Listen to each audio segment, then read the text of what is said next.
Sempre houve mistérios que a humanidade nunca conseguiu explicar. Mas avanços na tecnologia levaram a novas teorias e prosseguem as buscas por evidências para desvendar os maiores mistérios da nossa era em Caçadores de Mistérios. –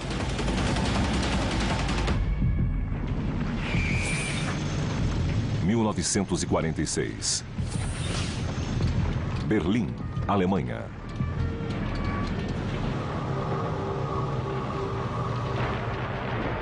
Fim da guerra. É a queda do Terceiro Reich nazista.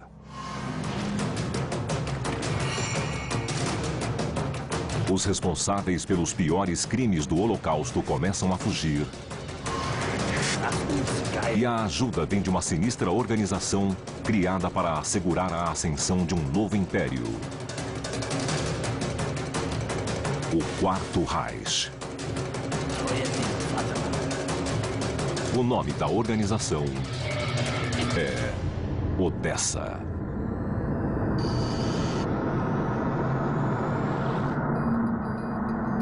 A ascensão do Quarto Reich. A Alemanha vivia o caos. O partido nazista havia se desfeito. A SS, poderosa unidade de elite paramilitar comandada por Hitler, era caçada.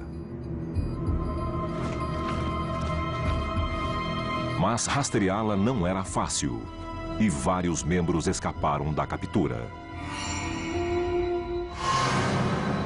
Muitos acreditam que um grupo secreto conhecido como Organização dos Ex-Membros da SS, ou Odessa, os ajudou a fugir da justiça. A missão da poderosa unidade era maligna: ajudar os membros da SS a escapar e dar continuidade ao ideal de Hitler. Seu objetivo era criar o Quarto Reich, um regime totalitário da supremacia ariana em escala global.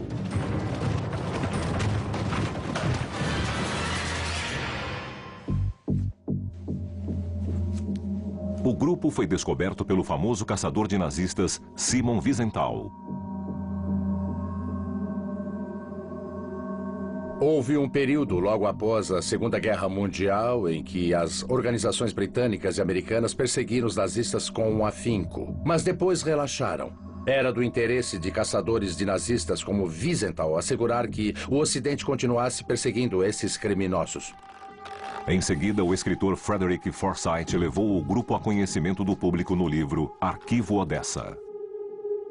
Wiesenthal esperava usar o romance de Forsyth para conseguir a condenação de criminosos nazistas de guerra e depois vê-los expostos em um livro.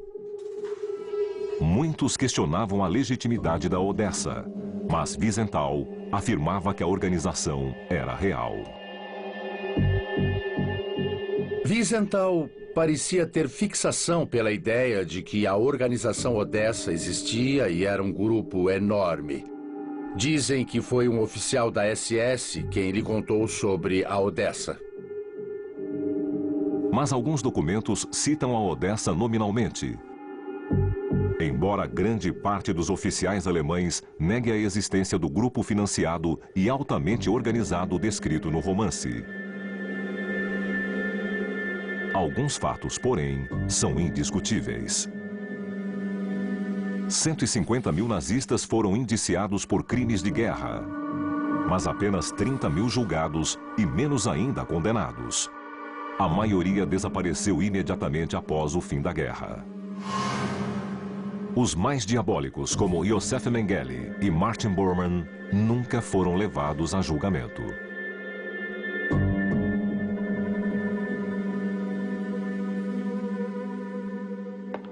A maioria desapareceu e nunca mais se teve notícia.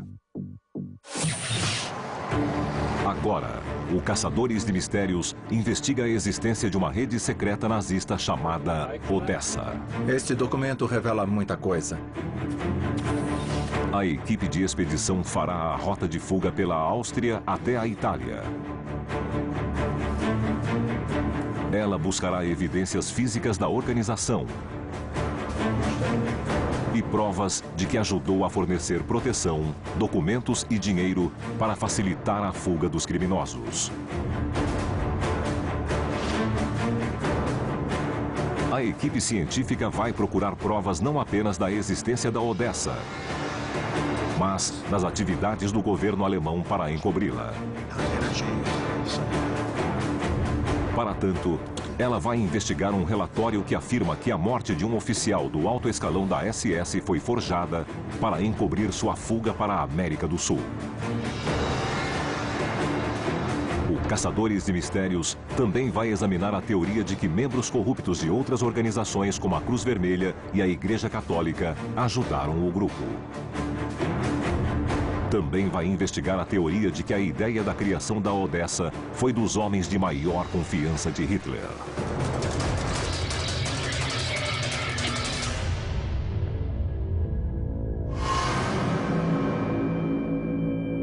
Talvez o oficial da SS mais famoso a fugir foi o Dr. Yosef Mengele. Chamado de Anjo da Morte de Auschwitz, Mengele executou um sem número de pessoas em suas terríveis experiências científicas. E nas décadas seguintes à guerra, o médico foi fotografado na América do Sul. Mas como ele chegou lá?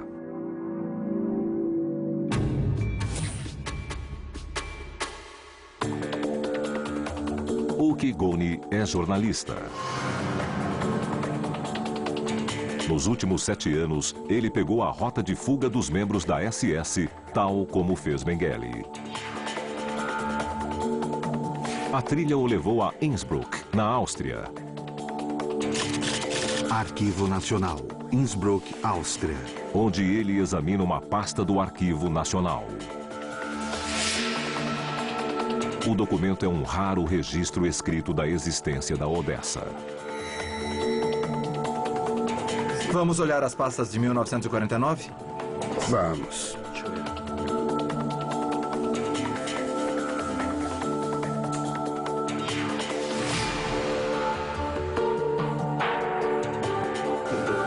Uma das pessoas o conduziu até a fronteira de Brenner. O homem estava em Brunden. Este documento revela muita coisa. Ele confirma a ideia de que havia uma organização que escondia os nazistas na Europa. Neste caso, envolve 4 pessoas em Innsbruck que ajudaram a atravessar os nazistas pela fronteira da Áustria até a Itália, passando por Brenner. Não eram os mais importantes, mas no final do arquivo estão os nomes dos membros da SS para o qual trabalhavam. O arquivo inteiro fala de uma organização. Na verdade, não tem nenhum nome, mas bem no começo vem anexado um documento de 1969, que diz Organização Odessa.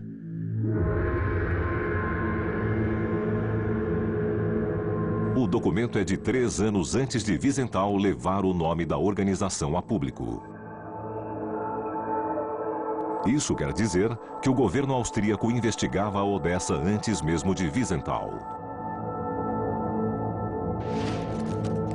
O arquivo está repleto de informações úteis. E no final da pasta, Goni descobre outro importante registro. Um mapa. O que é isso? É um chalé? É onde os aviões levantam voo. É uma rota traçada, o mapa de verdade que algum informante mandou da Argentina. Ele desenhou um mapa explicando como a rede funcionava. Sabemos que eles escaparam da Alemanha e sabemos que viajaram da Itália para a Argentina, mas a questão é como eles conseguiram cruzar a fronteira da Itália sem serem pegos. E o mais incrível é que o mapa mostra como eles passaram incólumes por Brenner até Gênova. Ele até desenhou um navio em direção à Argentina. Trata-se do elo perdido da questão sobre a Odessa.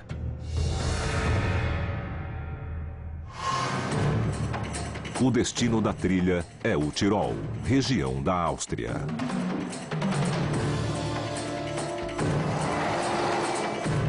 Com este arquivo, posso fazer algo inédito, que é refazer o caminho dos nazistas quando fugiram da Áustria para a Itália.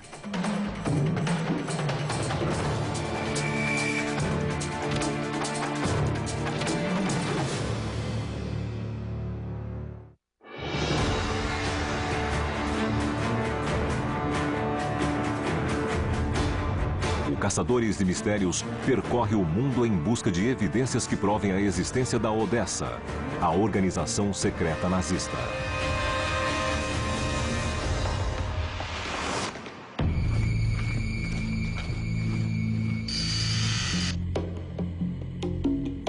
Um documento parece ser a prova do início da Odessa.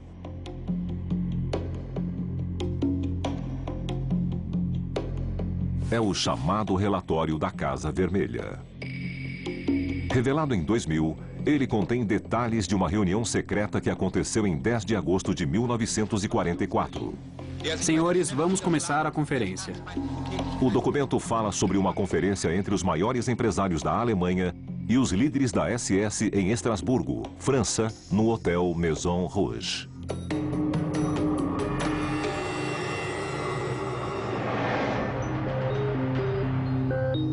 No encontro do Maison Rouge estiveram os representantes das maiores indústrias da Alemanha.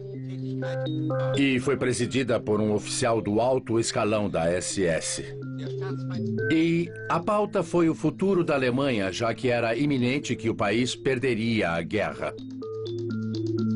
O plano era reunir os nazistas e atacar mais uma vez. O assunto em questão eram as finanças. Bancos e finanças. Era fazer os banqueiros e empresários investirem em uma organização estrangeira e transferir os fundos para o exterior. O relatório dá detalhes do plano de criar empresas perto de usinas hidrelétricas, onde os nazistas do alto posto pudessem se esconder e fingir que realizavam estudos com recursos hídricos, enquanto, na verdade, desenvolviam armas para retomar o poder. Sabe-se que pelo menos um oficial fugitivo assumiu a função: o infame Adolf Eichmann. Eichmann trabalhou em uma usina na Argentina depois de fugir da Alemanha. A análise das transações bancárias revelou algumas discrepâncias interessantes na Europa e na América Latina. Muitos acreditam que a reunião foi o berço da Odessa. Mas sempre houve controvérsias sobre o que realmente aconteceu naquele encontro. Alguns historiadores acreditam que os nazistas escaparam com a ajuda de simpatizantes do nazismo espalhados pelo mundo inteiro.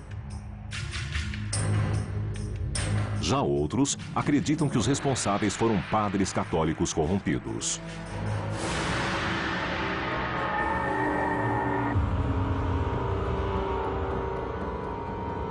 Havia certos padres que aprenderam a falsificar documentos para ajudar os nazistas procurados a escaparem da Europa e seguirem principalmente para a América do Sul.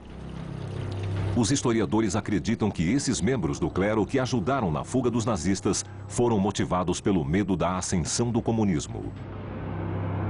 Nos anos 30 e 40, a igreja temia o estabelecimento do bolchevismo e dos dois demônios. Os nazistas pareciam os menos ruins. Mas há quem acredite que a força por trás da Odessa era mesmo a equipe executiva de Hitler. Martin Bormann era o braço direito do Führer. Martin era o cabeça do consulado alemão. Logo, era um dos chefes do partido. Geralmente se diz que, de certa forma, Martin corrompeu Hitler, que as diretrizes dele se tornaram as diretrizes de Hitler. Embora pareça exagero, ele era uma figura maquiavélica, interesseira e sempre conseguia tudo o que desejava. Com o exército russo dentro dos limites da cidade, em 1º de maio de 1945, Bormann tentou escapar de Berlim.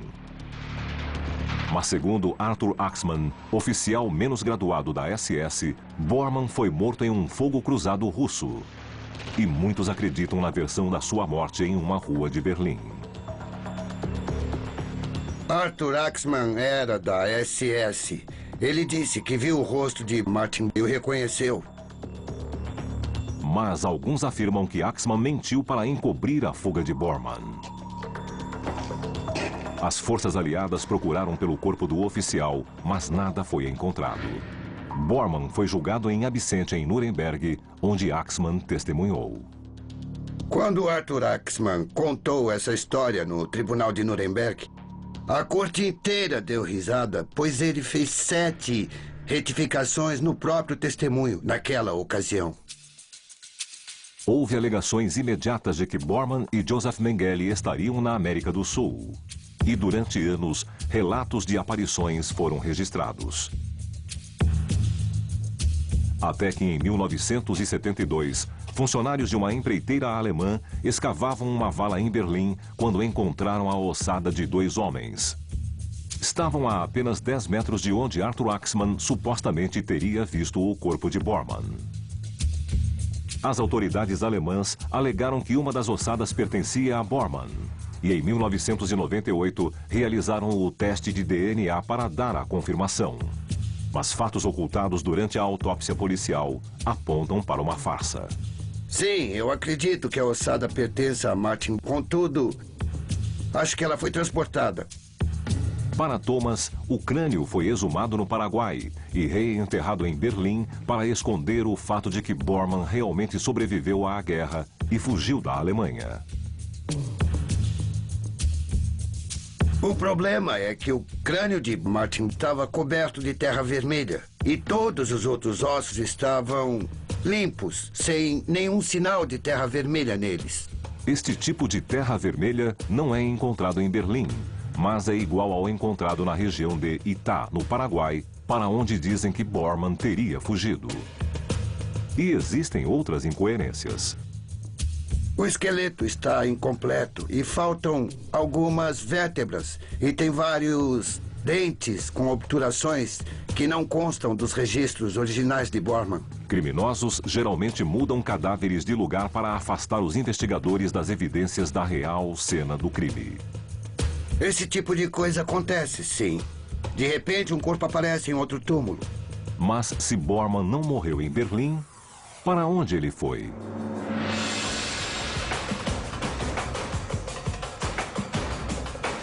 Assunção, Paraguai.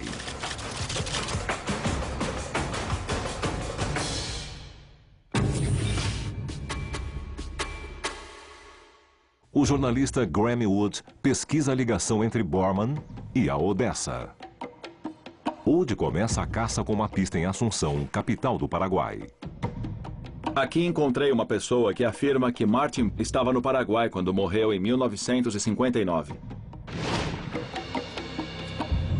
Ministério da Justiça, Assunção, Paraguai. O Ministério da Justiça do Paraguai possui documentos conhecidos como Arquivos do Terror. Os papéis descrevem torturas, sequestros e subornos realizados pelo ex-ditador Alfredo Stroessner, simpatizante nazista de descendência alemã. No seu governo, centenas de oficiais da SS podem ter ganhado livre acesso ao país. A data deste documento é 24 de agosto de 1961. Um dos registros interessantes do documento é que ele cita 2 criminosos nazistas, Mengele e Bormann. Bormann sofria de câncer de estômago e estava em Assunção. E segundo o registro, Mengele veio tratá-lo sob o pseudônimo de Dom Fritz, em 1959.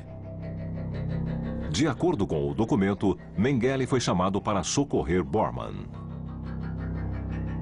Aqui diz que Bormann e Mengele ficaram em uma cidade do Paraguai chamada Rohenó e moravam na casa de um homem chamado Alban Krug. Mas Mengele pouco podia fazer para salvar Bormann. Em abril, eles souberam que Martin Bormann havia falecido de câncer de estômago em 1959 em Assunção. Logo em seguida, foi sepultado em um cemitério em Itá, no Paraguai. Se for verdade, é surpreendente.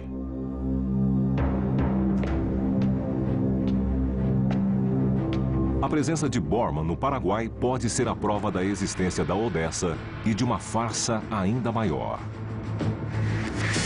O papel menciona vários lugares e vários nomes. E se essa rede para tentar salvar Mengele e Bormann realmente existiu, com esse documento temos uma boa noção de onde procurar no Paraguai e descobrir quem participava e onde estavam.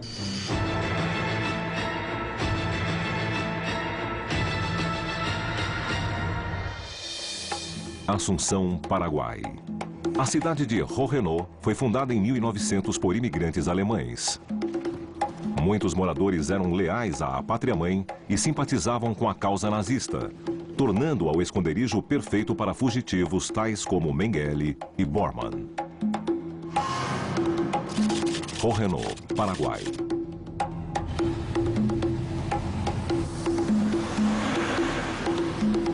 Wood encontra uma empresa de transporte chamada Krug, o mesmo nome do homem que supostamente abrigou Mengele e Bormann. O proprietário é o neto de Alban Krug. Como você conheceu Alban Krug? Ele era meu avô. Seu avô? Era. E ele ainda está vivo? Não, ele morreu já faz muitos anos.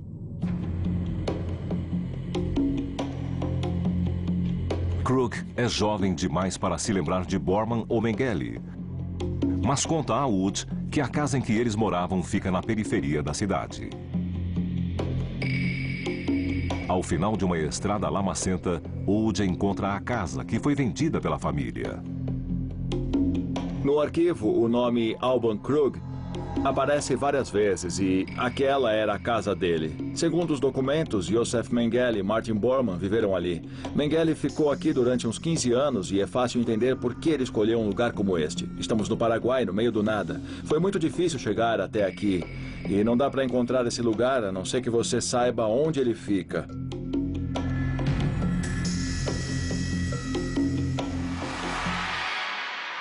Cordilheira Brenner, Vinaders, Áustria. O mapa que Goni descobriu em Innsbruck o levou até o pé da Cordilheira Brenner.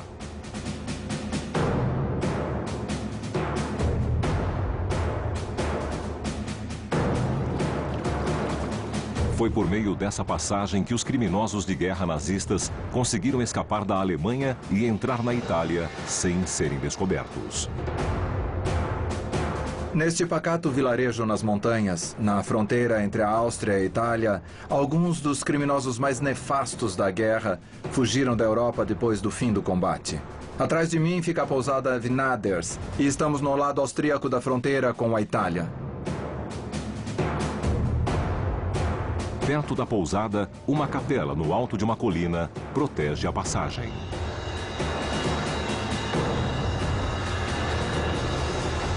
Documentos são sempre ótimos, pois nos contam fatos obscuros da história, mas não há nada como estar presente no local. Há pouco tempo estávamos na cidade de Innsbruck lendo um arquivo sobre a organização Odessa. Havia um mapa no arquivo, e agora estamos em uma das passagens da fronteira Áustria-Itália mencionadas no mapa.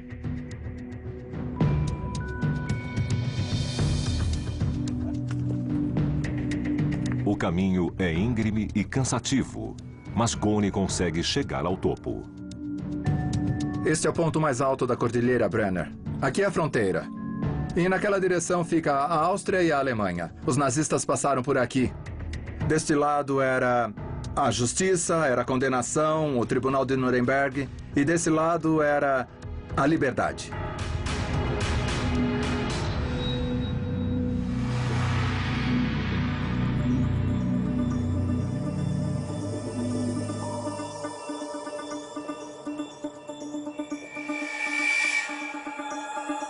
Por fim, Goni chega ao final da trilha, na cidade italiana de Brenner Bad.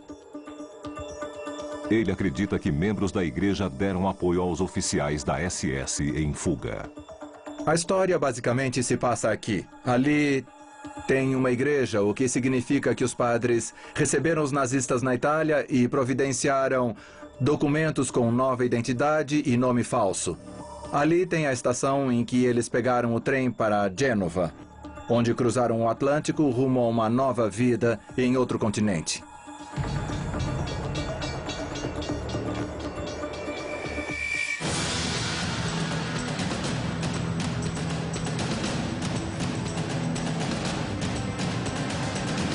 Por mais difícil que pareça, nossa tarefa é tentar chegar o mais perto possível da verdade.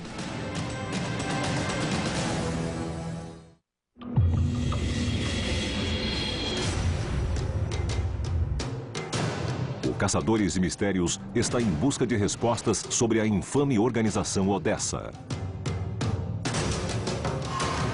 E pretende explicar como os piores criminosos nazistas da guerra conseguiram escapar sem deixar rastro e sem nenhuma explicação. A equipe seguiu as pistas de Martin Bormann e Joseph Mengele, oficiais da SS que fugiram para o Paraguai. Ela procura evidências da fuga de Bormann para a América do Sul logo após o final da Segunda Guerra.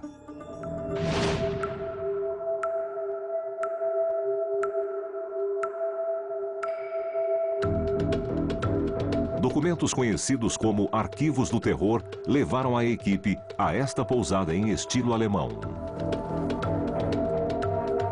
Hotel Tirol, Paraguai. Mengele e outros nazistas teriam encontrado vários simpatizantes alemães no sul do Paraguai, principalmente aqui nesta região. Este é o Hotel Tirol, que era o ponto de encontro dos alemães no sul do Paraguai. A arquitetura imita as construções do sul da Europa e de Tirol. E Mengele e outros nazistas passaram por aqui enquanto fugiam da Europa.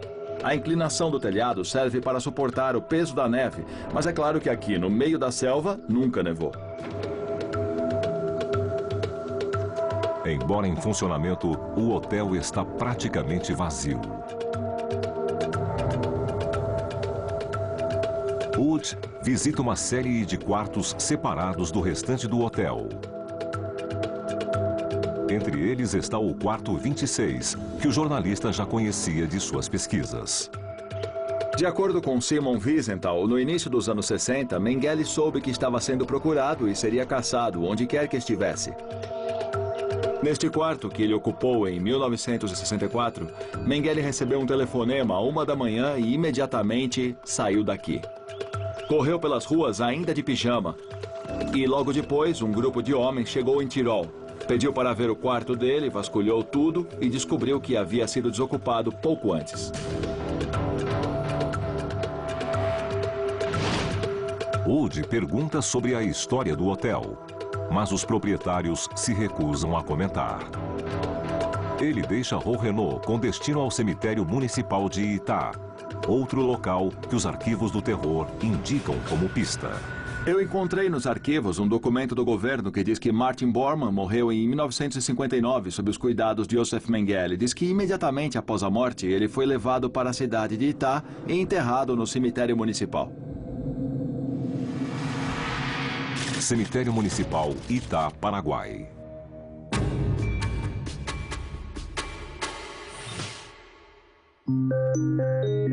O geofísico Neil Anderson estuda sítios arqueológicos no mundo todo.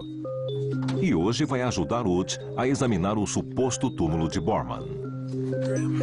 Anderson conta com um radar de penetração de solo, ou GPR. Vamos pegar o equipamento. Por meio de ondas de energia eletromagnética, o sistema revela o que há debaixo da Terra. Com ele, a dupla vai descobrir se o corpo de Bormann foi desenterrado e removido.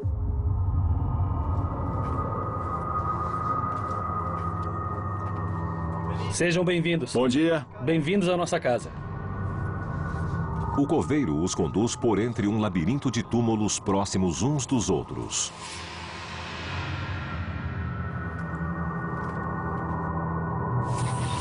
Até que chegam a uma pequena cova sem identificação. O túmulo é pequeno assim mesmo? O lugar é este aqui? É, este aqui. Este é o túmulo. É isso aí, sem cruz, sem nada. Não tem cruz, não tem nada. Eu esperava um espaço maior. Seria bem mais fácil usar o GPR, porque ele é grande, mas... acho que o espaço é suficiente para usar o carrinho do aparelho e conseguir dados válidos nesta área. Vamos pegar o equipamento. Perfeito.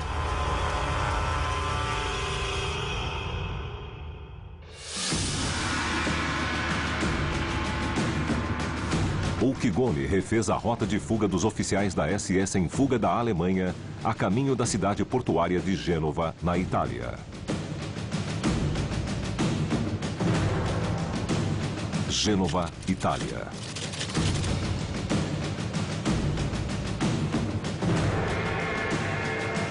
Goni busca informações de como eles conseguiram documentos falsos para sair da Europa.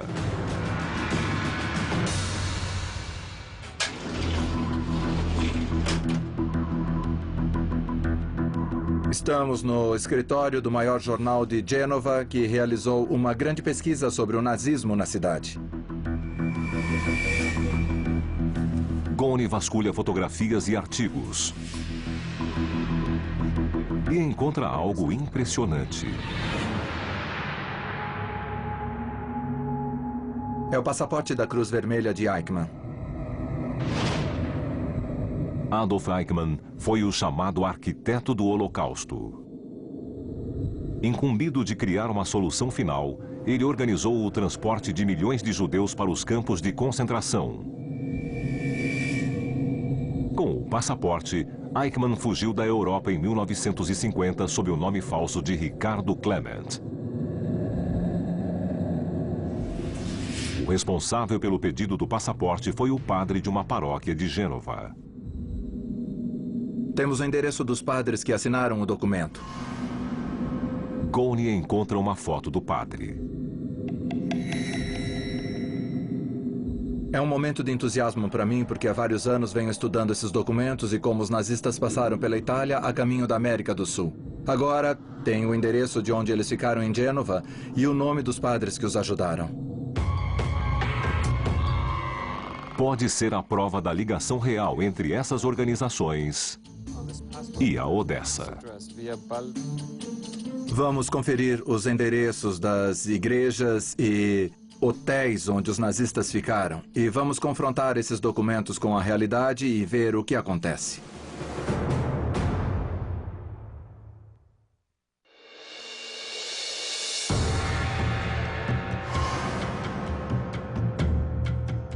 O Caçadores de Mistério sai pelo mundo em busca de explicações para a fuga de milhares de oficiais da SS da Europa logo após a Segunda Guerra Mundial.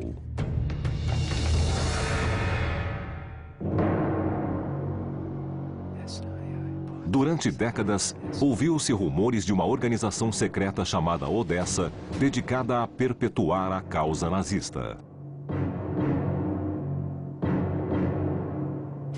Muitos acreditam que a fuga só foi possível devido à ajuda de poderosas organizações. O passaporte da Cruz Vermelha do oficial da SS, Adolf Eichmann, encontrado em Gênova, pode ser a chave da verdade sobre a existência desses grupos. O Goni está na igreja de Santo Antônio de Pegli. Estamos aqui porque encontrei essa cópia do passaporte da Cruz Vermelha de Eichmann, que foi assinado pelo padre Eduardo Domoter. Eu consegui localizá-lo, ele é padre aqui em San Antônio de Pegli. Eichmann usou o codinome Ricardo Clement. O padre Domoter assinou o documento confirmando que Eichmann era Clement. A primeira coisa que ele fez foi vir até a igreja. O padre Domoter o levou até a sede da Cruz Vermelha e providenciou o passaporte. Eichmann só conseguiu graças à intervenção da igreja. Tudo indica que há um padrão. Hoje sabemos, por meio de outros documentos e arquivos, que o padre Domoter não agiu sozinho e teve ajuda e apoio dos bispos de Roma. A evidência parece revelar que a igreja pelo menos sabia dos esforços organizados para encobrir a fuga dos nazistas. Mas quando tenta obter mais informações, Goni recebe um não. Pedimos permissão para filmar dentro da igreja, falar com o padre, saber se existem mais registros do padre Domoter ou encontrar alguma fotografia dele, mas não fomos autorizados. Isso mostra que, mesmo depois de 60 anos, as pessoas ainda tentam colocar um muro entre a gente e as informações que nos fariam entender como essa operação funcionava.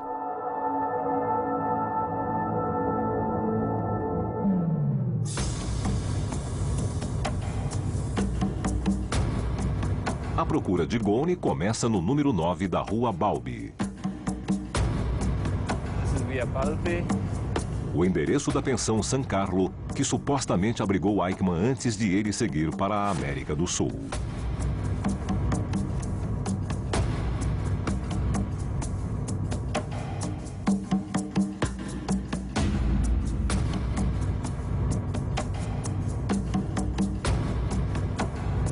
É aqui, Rua Baldi, número 9.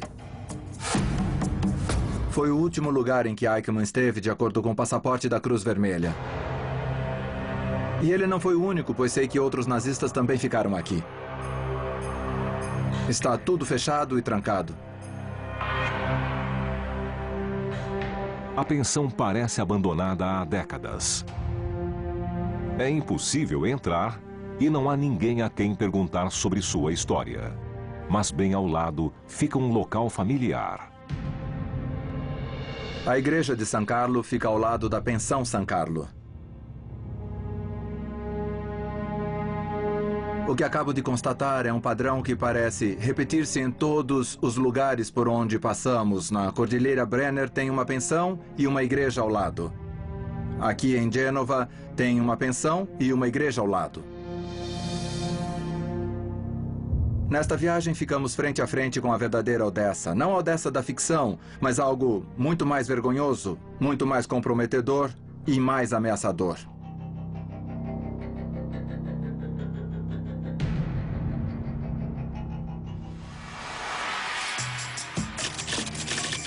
Cemitério Municipal Itá, Paraguai.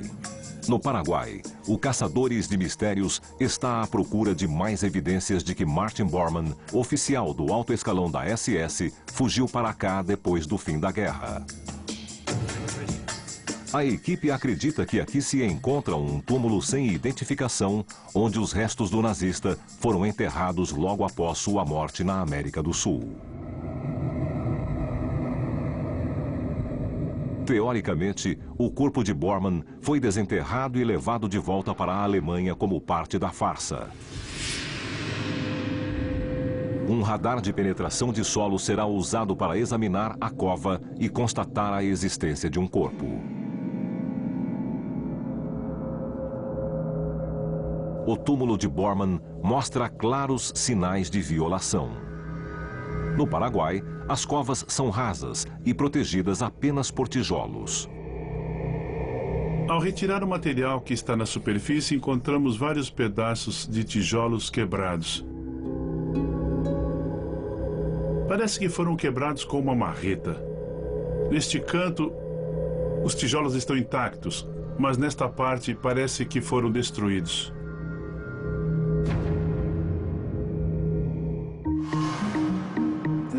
O radar está pronto para ser utilizado.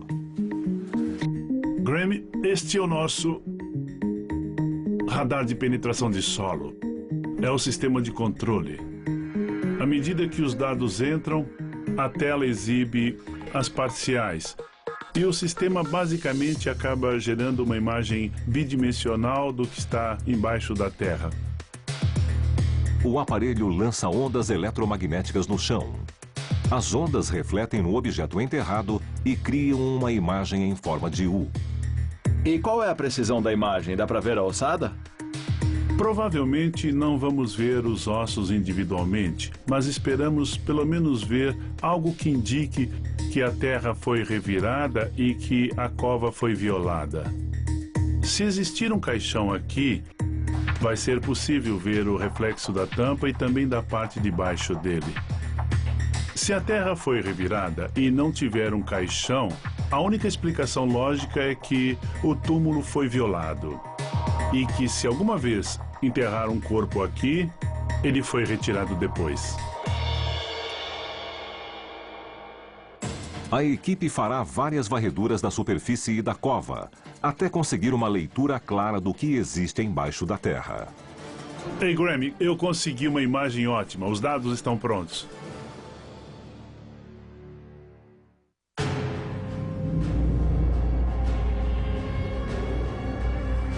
O Caçadores de Mistérios saiu em expedição pelo mundo a fim de desvendar o mistério que cerca uma estranha organização nazista conhecida como Odessa. Para este perito forense, um elaborado plano foi concebido para forjar a morte de um oficial do alto posto da SS. Este geofísico procura evidências da farsa nazista. E este jornalista acredita ter encontrado provas de que os nazistas fugiram para a Europa passando pela Itália.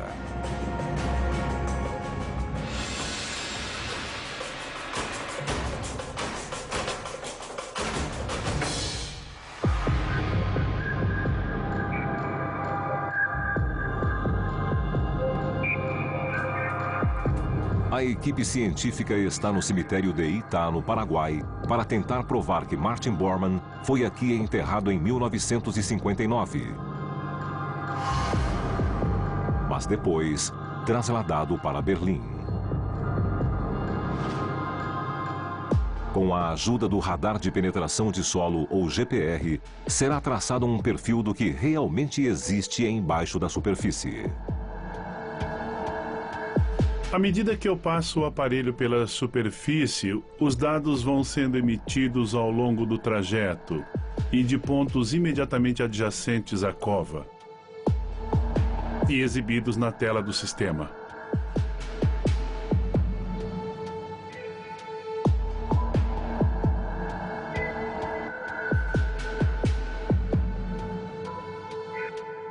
O que estou vendo na tela são linhas próximas à superfície e algumas ondulações mais ou menos 1 metro abaixo.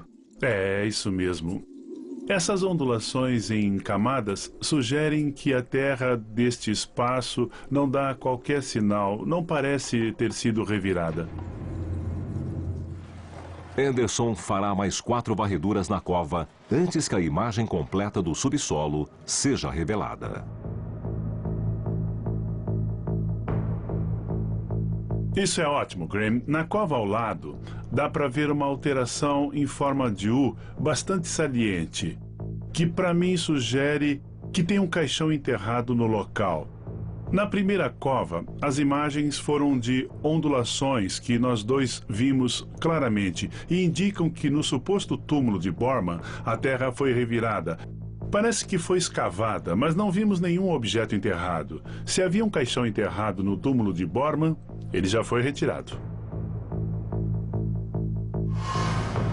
A leitura do GPR confirma que um objeto grande foi enterrado no suposto túmulo de Bormann e retirado algum tempo depois.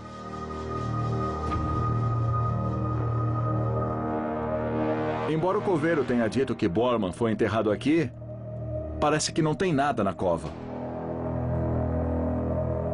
A terra revirada confirma a versão de que Bormann foi enterrado no Paraguai.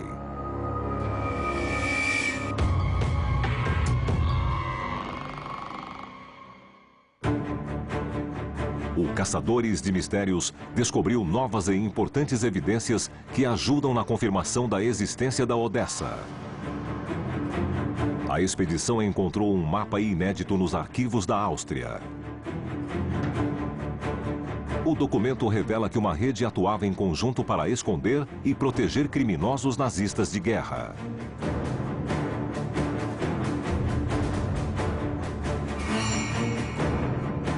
A equipe científica descobriu o suposto túmulo de Martin Bormann no Paraguai. E com a ajuda de um radar de penetração de solo, verificou que um corpo já foi enterrado ali, mas removido logo depois.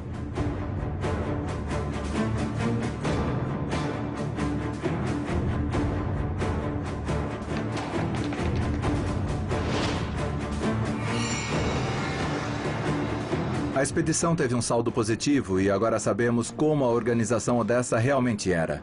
Vimos como a igreja e os padres ajudaram. Também soubemos que empresários alemães financiaram a fuga. Não era um grupo solitário, agindo sozinho, mas um entrelaçado de organizações e onde as partes se encontravam e se ajudavam. Essa era a verdadeira Odessa.